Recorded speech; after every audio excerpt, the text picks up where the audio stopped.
예수님은 제자들과 함께 무교절의 첫날, 즉 유월절 양을 잡는 날에 최후의 만찬을 하셨어요. 넘겨주세요. 이 최후의 만찬 자리에서 예수님께서 이렇게 말씀을 하셨는데, 마가복음 14장 18절의 말씀을 보면, 내가 진실로 너희에게 이르노니 너희 중에 한 사람 곧 나와 함께 먹는 자가 나를 팔리라 하고 이렇게 말씀을 하셨습니다. 이 같이 먹는 사람들 중에서 한 사람이 이제 예수님을 파는 거예요. 예수님께서 이 말씀을 하시는 것은 누구를 말씀하는 거냐? 바로 가룟 유다를 지칭해서 말씀하시는 것입니다. 이때까지만 해도, 최후의 만찬할 때까지만 해도 가룟 유다는 예수님의 제자로 예수님을 따라다녔습니다. 그랬던 그가 예수님을 배반한 것이죠. 이미 세리 출신인 마태가 있었음에도 불구하고 예수님께서 이 가룟 유다를 택하신 이유, 가룟 유다를 제대로 택하신 이유는 바로 이 가룟 유다가 재물을 맡을 만큼 이 숫자에 능하고 또 똑똑했던 거예요. 유능한 자였기 때문에 이를 제자로 선택했다고 하는 것이죠. 회개를 맡을 만했다고 하는 것입니다. 그래서 마리아가 예수님께 이 향유를 부을 때 요한복음 12장 5절 6절을 말씀해서 이 향유를 어찌하여 300데나리온에 팔아 가난한 자들에게 주지 아니하였느냐 하니, 이렇게 말함은 가난한 자들을 생각함이 아니요 저는 도적이라. 돈깨를 맞고 거기 넣는 것을 훔쳐 가밀러라 라고 이렇게 말씀을 하고 있는 것입니다. 도적이었다는 거예요. 어떻게 해요? 요새 말하면 슬쩍 빼내려고 그랬다는 거죠. 회계를 맡으면서, 이거 회계 맡은 사람이 잘해야 되는 거예요. 그렇죠? 은행에서 이렇게 직원이 몇 억씩 이렇게 빼돌리는 것처럼 회계를 맡으면 잘 관리를 해야 되는데 이 도적질을 하면 안 되겠죠. 가룟 유다가 그런 사람이었다고 하는 것입니다. 가룟 유다는 애초에 다른 제자들과 마찬가지로 예수님의 그 교훈, 그리고 예수님의 능력, 이런 것들에 감화가 되어서 예수님을 따라다녔을 거예요.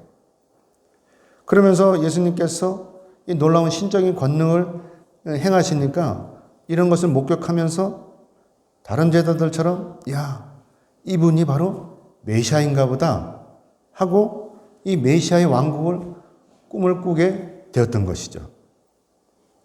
당시 유대인들은요, 이 로마로부터 그 식민지 생활을 하고 있었으니까 이 로마의 압제로부터 이 구출할 수 있는 메시아를 고대하고 있었어요. 그렇기 때문에 가룟 유다도 이때 예외 없이 이 정치적인 야심을 가지고 예수님을 따라다녔다라고 하는 것이죠. 만약에 예수님이 이스라엘의 왕이 되면 유다는 어떻게 되겠어요? 재무부 장관쯤 하려고 했을 거예요.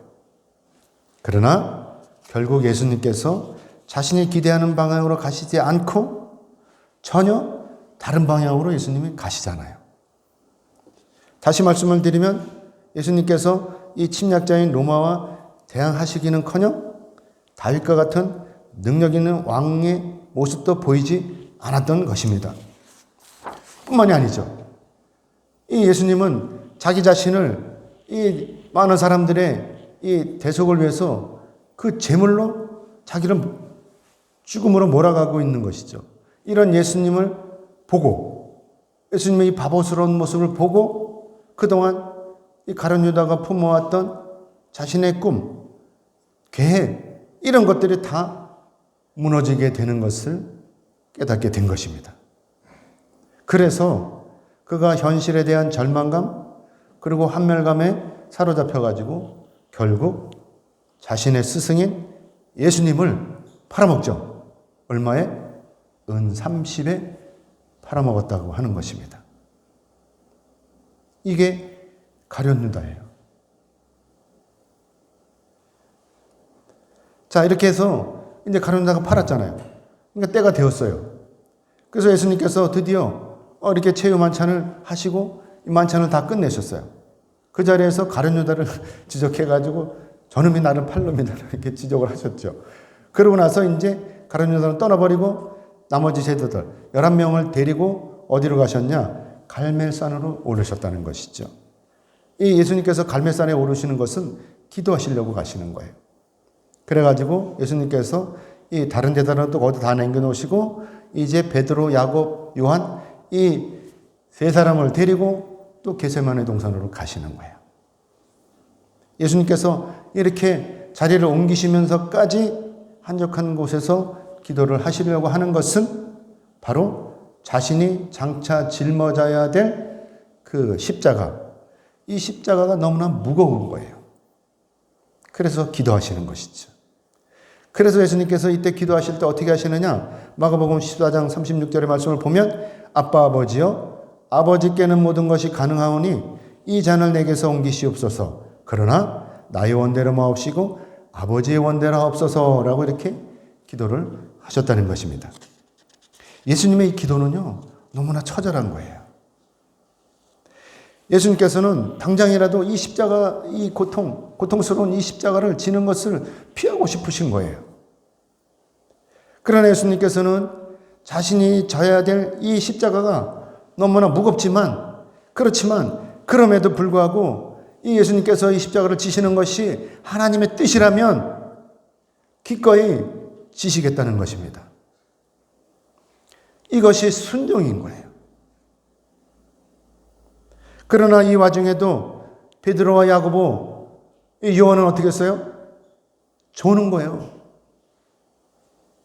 스승인 예수님께서 땅바닥에 얼굴을 묻고 땀방울이 핏방울이 되도록 이렇게 처절하게 기도를 하고 있을 때 이때 이들은 졸고 있었다고 하는 것입니다. 누구는 생사를 앞에 놓고 처절하게 기도하는데 누구는 그저 맥없이 앉아서 졸고 있는 거예요. 이것이 인간의 한계인 거예요. 아무튼 때가 되자 가룟 유다가 이 사람들을 앞세워서 검과 몽치를 들고 예수님을 잡으러 왔어요. 이때 예수님은요, 이들을 보고 아무런 저항도 하시지 않아요. 그냥 순순히 잡히시는 거예요. 그러니까 제자들이 어떻게 해요? 예수님 잡히면 어떻게 되게요? 끝나는 거잖아요. 그러니까 말리는 거죠. 니들이 뭔데 와서 우리 예수님을 잡아가냐고. 그런데 예수님은 뿌리치시잖아요. 그만두라고. 그리고 가룟 유다가 끌고 온 그 사람들을 따라서 예수님은 가버리시는 거예요. 이때 제자들은 어떻게 됐겠어요? 다 뿔뿔이 흩어지는 거예요. 어떻게 해요? 목자 잃은 양같이. 양은 목자가 없으면 다 흩어지게 돼 있어요. 갈 바를 몰라요. 왜? 보이지 않아가지고 5m 전방을 못 본대요. 그러니까 흩어지는 거예요. 뿔뿔이. 지가 갈 길 어딘지 모르고 뿔뿔이 흩어지는 거예요. 제자들이 이렇게 흩어졌어요. 이때 한 청년이 혼이불을 두르고 가다가 예수님을 쫓아가다가 혼이불을 두르고 쫓아가다가 그 무리 중에 한 사람이 확 잡아채니까 깜짝 놀래가지고 지가 입고 있던 혼이불을 훌러덩 벗어던지고 도망을 가는 거예요. 이 청년이 얼마나 당황했으면 자신이 두르고 있는 이 혼이불을 훌러덩 벗어버리고 도망을 갔겠어요. 여러분, 이때 이 청년의 기분이 어땠겠어요? 혹시 이러지 않았을까요? 이것이 뭔가?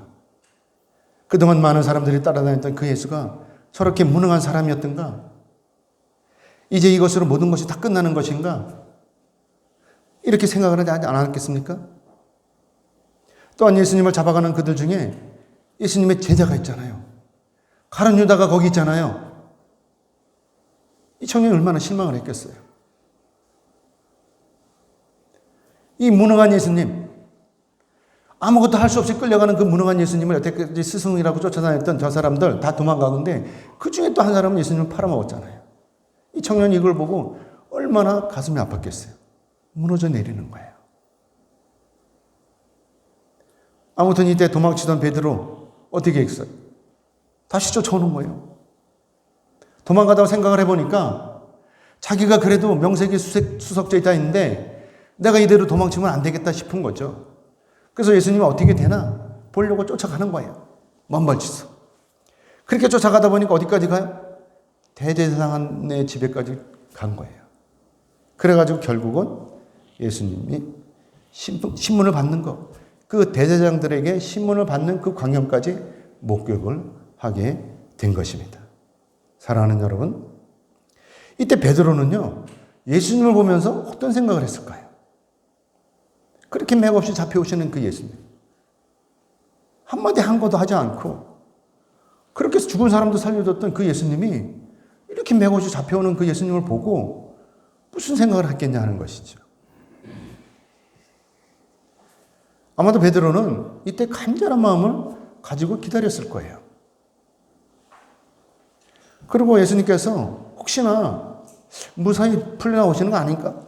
예수님이 기적을 베푸시고 그냥 본인이 나오시는 건 아닐까? 하면서 기다렸을 거예요. 그리고 또 기다린 이유는 그동안 예수님이 잘못한 게 없잖아요. 오히려 예수님은 그동안 병든 사람들을 고쳐주시고 배고픈 사람들을 먹여주시고 또 귀신 들린 사람들도 고쳐주셨어요. 뿐만이 아니잖아요. 죽은 사람도 살려주셨잖아요. 아무리 생각을 해봐도 예수님께서 이렇게 잡혀오실 이유가 없는 거예요. 그런데 그럼에도 불구하고 예수님께서는 야속하게도 베드로가 기다리는 그 기대감을 저버리려도 하시지 한마디 변명도 하시지 않고 바보같이 그냥 그대로 앉아서 그 수모를 다 당하고 계시는 거예요. 예수님이 풀려나시기를 기다리는 이 베드로의 마음속에는 답답한 거예요. 미칠 노릇인 거예요. 베드로가 그동안 예수님과 함께 다니면서 꿈꿔왔던 것들 있잖아요. 계획했던 것들 있잖아요. 예수님 왕이 되시면 자기 그래도 뭔가 한 자리 하려고 그랬는데 저렇게 어처구니 없이 저렇게 앉아 계시는 게 너무나 답답한 거예요. 다 물거품이 됐잖아요.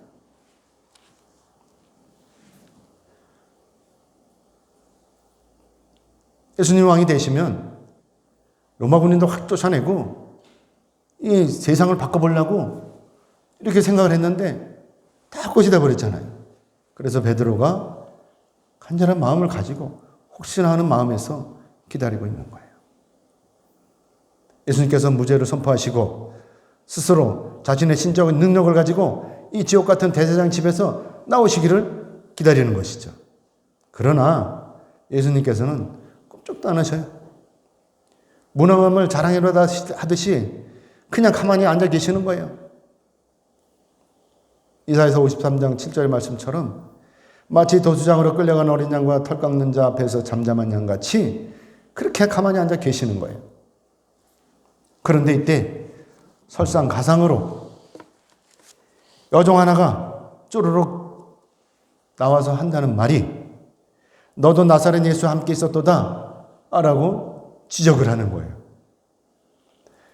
여정의 이 말은요, 베드로를 완전히 주눅이 들게 하는 말인 거예요. 아무도 모르는 줄 알았는데 여정이 알고 있는 거예요. 그래서 베드로가 얼떨결에 나는 네가 말하는 것이 무엇인지 알지도 못하고 깨닫지도 못하겠다라고 이렇게 변명을 하고 말았던 것입니다. 베드로가 예수님의 진정한 제자라면 이 상황에서 예수님을 옹호하고 변호해야 하는 것이 맞는 도리인 거예요. 그러나 그럼에도 불구하고 베드로는 이때 결정적인 이때 예수님을 모른다고 부인을 하고 마는 것입니다. 사랑하는 여러분, 이때 베드로의 이 대답이 진심이겠습니까? 가룟 유다는 예수님을 은삼십에 팔아버리고 또 어떤 청년은 이 혼입을 벗어버리고 도망을 가버리고 그런데 이제는 베드로 자신도 자천타천 수석제자라고 하면서 이렇게 하찮은 여정의 추궁에 예수님을 모른다고 부인을 하고 말았던 것입니다. 그것도 한 번뿐이 아니잖아요. 3번씩이나 예수님을 모르는 사람이라고 부인을 하고 있는 것입니다. 사람의 진가는요, 이럴 때 드러나는 거예요. 가장 어려울 때 돕는 사람이 진정한 이웃이고 또한 진정한 친구인 것이죠. 공경에 빠진 예수님을 전혀 모르는 사람이라고 부인하고 마는 것. 결정적인 이때 베드로가 그러지 못하고 있는 거예요. 예수님을 옹호하지 못하고 있는 거예요. 이것은 왜 그럴까요? 이것은 혹여라도 이 자신에게 해가 될까 봐서 본능적으로 모른다고 그러는 거예요. 우리도 그럴 수 있어요. 저도 그럴 수 있어요. 만약에 여기 계신 분 중에 한 분이 잡혀갔는데, 뭘 잘못했는지 모르면 잡혀갔는데 저한테 와서 뭐라 그러면 모른다고 그럴 거예요. 나 모르는 사람이라고 그럴 거예요. 그게 인간의 심리인 거예요. 한계인 거예요. 내가 잘 나갈 때는요, 사람들이 옆에 많아요. 내가 잘 나갈 때는. 그러나 내가 망가지고 보잘것이 없어지면 사람들은 모두가 다 떠나가게 돼 있어요. 이거 진리예요. 베드로만 그런 것이 아니라 예수님께서 기적을 베푸실 때는 많은 사람들이 따라다녔잖아요. 그러다가 예수님께서 지금 어떻게 돼요? 이렇게 험하게 잡혀버리니까 주변에 있던 사람들이 다 도망을 가버리는 거예요. 제자들도 다 도망을 가버린 거예요. 그리고 지금 베드로도 예수님을 모르는 사람이라고 이렇게 부인하고 있는 것이잖아요. 과거에 베드로는 그러지 않았어요. 사나이 중에 사나이였습니다. 남들이 다 예수님을 배신할지라도 나는 절대로 예수님을 배신하지 않겠다고 장담했던 사람이에요. 그러니까 예수님께서 뭐라고 하시냐? 마가복음 14장 30절에서 오늘 이 밤 닭이 2번 울기 전에 네가 3번 나를 부인하리라고 이렇게 말씀을 하셨어요. 얼마나 호언장담을 하는지. 그러니까 베드로가 뭐라 그래? 아니라는 거죠. 내가 주와 함께 죽을지언정 주를 부인하지 않겠다라고 분명히 이렇게 얘기를 했어요. 마가복음 14장 31절에서. 호언장담을 했어요. 그런데 결과적으로 어때요? 베드로가 예수님을 모르는 사람이라고 부인하고 말잖아요. 예수님 말씀대로 3번씩이나 모른다고 부인을 하고 말잖아요. 그러니까 어떻게 돼요? 이때 두 번째 닭이 울었다는 것이죠. 그래서 베드로가 예수님의 이 말씀이 생각난 거예요. 네가 아무리 그렇게 호언장담을 하지만 닭이 2번 울기 전에 네가 나를 3번 부인할 것이라고 하는 이 말씀이 생각난 거예요. 그래서 울었다는 것이죠. 베드로가. 마음이 완전히 무너져 내린 거예요. 예수님의 그 말씀에 생각나서 완전히 무너집니다. 어느 복음서에는 예수님 그 말을 하는데 예수님하고 눈이 마주쳤다는 거죠. 예수님하고 눈을 마주칠 때 어떻겠어요? 완전히 가슴이 내려앉았겠죠. 베드로는 예수님께서 고기를 낚는 어부에서 사람을 낚는 어부로 바꿔주시겠다는 이 말씀을 따라서 예수님의 제자가 되었습니다. 그리고 예수님을 따라다니면서 숱한 기적을 체험했어요. 뿐만 아니잖아요. 베드로 자신도 직접 돌아다니면서 직접 기적을 행했어요. 제자들 파송해갖고 예수님이 파송했잖아요. 그리고 돌아다니면서 전도하면서 기적을 행했잖아요. 그러나 예수님께서 잡힌 지금 베드로는 아무것도 할 수 없는 처지가 되어버렸어요. 지금도 마찬가지예요. 우리도 마찬가지예요. 예수님 없이는 우리 아무것도 할 수 없어요.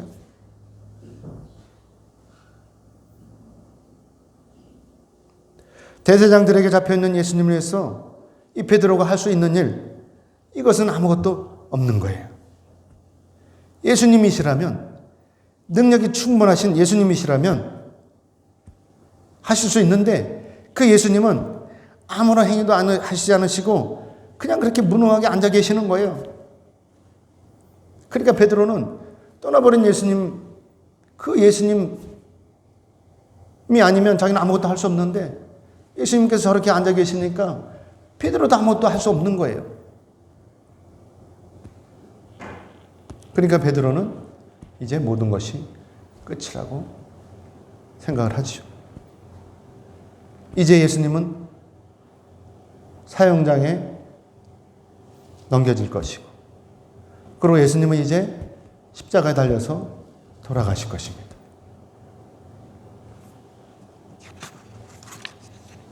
대제사장들은 예수님을 빌라도에 넘겼습니다. 이들이 예수님을 빌라도에 넘긴 이유는 예수님을 죽이려고 하는 거예요. 당시에는 로마 시민이었기 때문에 이스라엘 사람들에게는 사람을 죽일 수 있는 권한이 없었어요. 그래서 당시에 로마군의 총독이었던 빌라도에게 예수님을 넘긴 거예요. 그리고 예수님을 넘기면서 이들이 부탁한 게 뭐죠? 예수님을 죽여달라는 거죠. 사형을 선고해달라는 거죠. 그래서 빌라도가 얼떨결에 예수님을 죽이는 그런 악역을 맡게 된 것입니다. 아무튼 이 어리석고 이 우유부단한 빌라도로부터 사형 선고가 떨어졌어요. 그래서 로마 군인들이 예수님께 자색 옷을 입히고 가시관을 엮어서 머리에 씌우고 조롱하기 시작을 했습니다.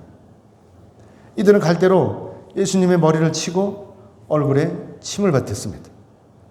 그리고 유대인의 왕이여 평안할지어다 하고 떠들면서 예수님 앞에 무릎을 꿇고 절을 하기도 했습니다. 이 절하는 게 진정으로 절한 것입니까? 조롱하는 거예요. 그리고 자색 옷을 벗겼어요. 그리고 다시 예수님이 입고 계시던 그 옷을 입힌 다음에 이제 드디어 십자가의 못을 박으려고 예수님을 끌고 나갔습니다. 예수님께서 이렇게 조롱을 당하실 때 아무도 예수님의 편에 서 있지 않았습니다. 예수님께서 혼자 오롯이 이렇게 조롱과 행패를 다 당하신 거예요. 금요일 아침에 예수님은 유월절 제물이 되어서 사형장으로 오르셨습니다. 대제사장들과 로마 군인들이 밤새도록 신문과 조롱을 당했습니다. 그 군인들에게. 이제는 자신의 십자가를 지시고 골고다의 언덕을 오르시는 것입니다. 넘겨보세요. 예수님은 완전히 지치셨습니다. 걸음도 제대로 걷지 못하는 것입니다. 왜 아니겠어요? 밤새도록 시달렸는데, 매를 맞고 조롱을 당하고 밤새도록 시달렸는데 힘이 있겠습니까? 채찍에 맞고 그랬는데. 그래서 도저히 자기 십자가를 지실 수가 없는 거예요. 그 비척거리는 거예요. 그러니까 이것을 본 로마 병정이 그 옆에서 장정 하나를 끌어다가 대요. 그 사람이 누구냐? 바로 구레네 시몬이라고 하는 사람입니다. 이 사람을 끌어다가 대신 지게 하는 거예요. 이 구레네 시몬은 6월절에 대해서 명절을 지키려고 올라왔다가 이 광경을 목격하게 된 것이죠. 그러다 얼떨결에 끌려가서 예수님의 십자가를 지게 된 것입니다. 나중에 보면 이 구레네 시몬의 아들들이 잘 돼요. 억지로 준 십자가인데도 그 후손들이 잘 되는 거예요. 하나님은 위대하신 분이에요. 여러분들이 맡은 일들이 힘들고 어렵다고 하지만 억지로 줘도 그거를 지면 복을 받게 돼 있는 거예요.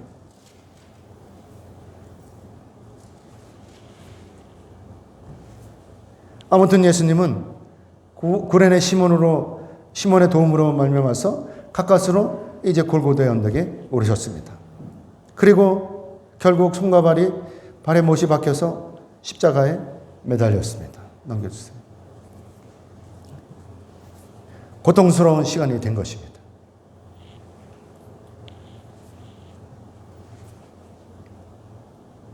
이때의 시각이 제3시였습니다. 제3시는 우리나라 시간으로 오전 9시예요. 오전 9시에 이렇게 매달리신 거예요. 생각을 해보세요. 이 손에 대못을 여기랑 대못을 박아갖고 이렇게 매달려 있는 것입니다. 지지할 수 있게 뭐가 있어요? 그냥 매달려 있는 거 얼마나 아프겠어요.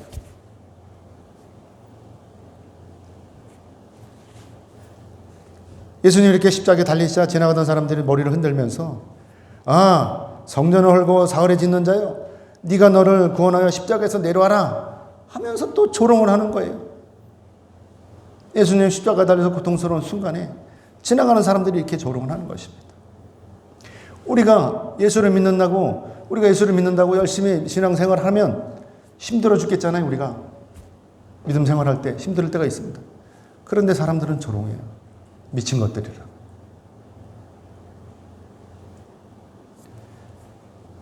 예수님께서는요, 이들의 조롱대로 십자가에서 내려오실 수 있는 능력이 충분히 있으셔요. 그런데도 예수님은 내려오시지 않습니다. 왜냐하면 이 일이, 예수님께서 이렇게 십자가에 달리시는 일이 하나님의 명령이시잖아요. 그리고 또 예수님께서 이 땅에 오신 사명인 거예요. 이때 예수님께 내려오라고 떠드는 자들, 이 자들은 다 누구예요? 사탄마귀들의 종인 것입니다. 만약에 예수님께서 정말 내려오셨다면 어떻게 됐겠어요? 죽지 않고 내려오셨다면 오늘날요, 저와 여러분에게 구원이 없는 거예요. 아무튼 제6시 정오가 되자 온 땅이 어두워지기 시작했습니다. 그리고 제9시 오후 3시까지 어둠이 계속됐습니다. 3시간 동안. 그리고 드디어 제9시가 되자 예수님께서 이렇게 소리를 치셨습니다. 마가복음 15장 34절의 말씀을 보면 제9시에 예수께서 크게 소리 지르시되 엘리 엘리 라마 사박다니 하시니 이를 번역하면 나의 하나님 어찌하여 나를 버리셨나이까 하는 뜻이라고 하는 것입니다. 사랑하는 여러분, 십자가의 고통을 여러분은 짐작이나 하시겠습니까? 오직하면 예수님께서 나의 하나님 어찌하여 나를 버리셨나이까라고 이렇게 외치시겠습니까?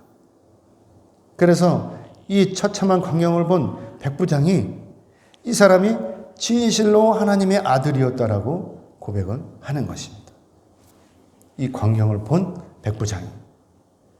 예수님의 제자들도 다 도망을 가버리고 사형 현장에서 예수님을 지키던 이 백부장이 예수님을 알아본 거예요. 십자가 위에서 물과 피를 다 쏟으시고 운명하시는 예수님을 지켜본 사람들이 또 있죠. 바로 막달라 마리아, 그 다음에 살로메, 이 많은 여자들이, 남자들은 다 도망가고 이 여자들이 남아서 예수님의 이 마지막 순간을 지켜봤다고 하는 것입니다. 이들이 바로 예수님의 죽음의 증인인 것이죠. 또한 이 요셉이 빌라도를 찾아가서 예수님의 시체를 달라고 할 때 그때 빌라도가 백부장을 불러가지고 이 백부장에게 예수님의 생사를 확인했잖아요. 이것도 바로 예수님의 죽으심에 대한 증거이신 것입니다. 요셉은요, 이 아리마대 사람 요셉은 이 산헤드린 공회의원이에요. 오늘날 치자면 우리나라의 국회의원쯤 되는 사람들입니다. 이 산헤드린 공회의원인 이 요셉이 이 남들은 다 기피하는 이 십자가의 저주의 십자가에서 못 박혀 죽으신 이 예수님을 장사 지냈다고 하는 것입니다. 남들은 다 도망갔는데, 진짜 제자들은 다 도망갔는데 이 사람이 장사를 지낸 것입니다. 그래서 오늘 본문 46절의 말씀을 같이 보겠습니다. 오늘 본문 46절의 말씀 같이 보겠습니다. 시작. 요셉이 세마포를 사서 예수를 내려다가 그것으로 싸서 바위 속에 판 무덤에 넣어두고 돌을 굴려 무덤문에 넣으매. 요셉이 장사 지낸 예수님은 완전히 숨을 거두신 거예요. 완전히 죽으신 것입니다. 죽지 않은 사람을 장사 지낼 수는 없잖아요. 그래서 빌라도가 백부장에게 이 확인한 것도 예수께서 완전히 죽으셨는가 하는 것을 확인한 것입니다. 그래서 예수님께서 이때 완전히 죽으셨다는 것을 우리는 확인할 수가 있는 것입니다. 이제 말씀 맺겠습니다. 하나님께서는요, 우리가 회복되기를 원하십니다. 우리가 회복된다고 하는 것은 무엇을 전제로 하죠? 바로 내가 우선 망가져야 되는 거예요. 내가 완전히 죽어야 하는 것입니다. 그래야 회복이 되어지는 거예요. 죽지도 않고 회복이 되려고 하는 것은 내가 아무것도 망가지도 않았는데 뭐 회복이 된다고 하는 것은 그건 있을 수가 없는 일이죠. 예수님께서도 완전히 죽으셨잖아요. 그래서 빌라도가 백부장을 통해서 예수님의 죽음을 확인한 것이고, 그래서 아리마대 사람 요셉이 십자가에서 죽으신 예수님을 끌어내려서 세마포로 감싼 후에 창사를 지냈던 것입니다. 그리고 이 아리마대 사람 요셉이 돌을 굴려서 예수님의 문을 완전히 막아버린 거예요. 이제 끝난 것입니다. 사랑하는 여러분, 당시 제자들에게 있어서 예수님이 계시지 않는 것은 절망인 거예요. 그러나 그럼에도 불구하고 제자들은 어쩔 수 없이 예수님은 포기했어요. 포기해야만 했어요. 왜냐하면 이것이 바로 하나님의 경륜이시기 때문에 그렇다라고 하는 것입니다. 그러나 여기서 중요한 것은 제자들이 예수님을 이렇게 완전히 포기하지만 전능하신 하나님은 어때요? 전능하신 하나님께서는 절대로 예수님을 포기하시지 않으신다는 것입니다. 왜냐하면 사랑이 많으신 하나님께서는 예수님을 부활시키심으로 인해서 오늘날 저와 여러분이 구원을 이루게 되는 것이기 때문입니다. 다 포기해도 하나님은 포기하시지 않아요. 우리가 우리를 포기해도 하나님은 우리를 포기하시지 않아요. 우리가 절망 가운데 있을 때 하나님께서 우리를 찾아오시는 거예요.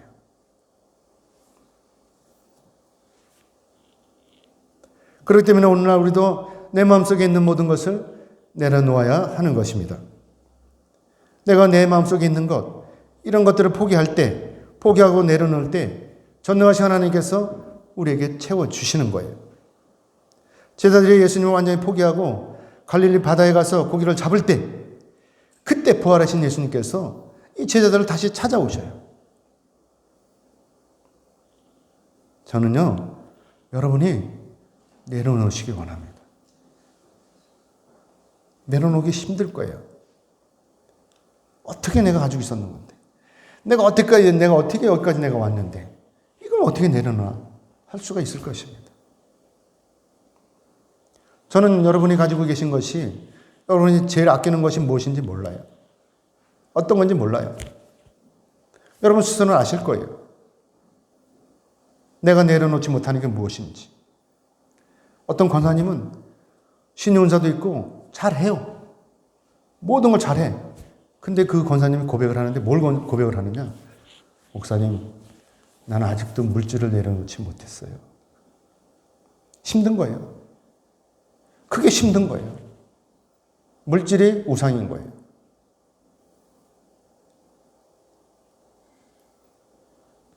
자식을 못 내려놓으면 자식이 우상인 거예요.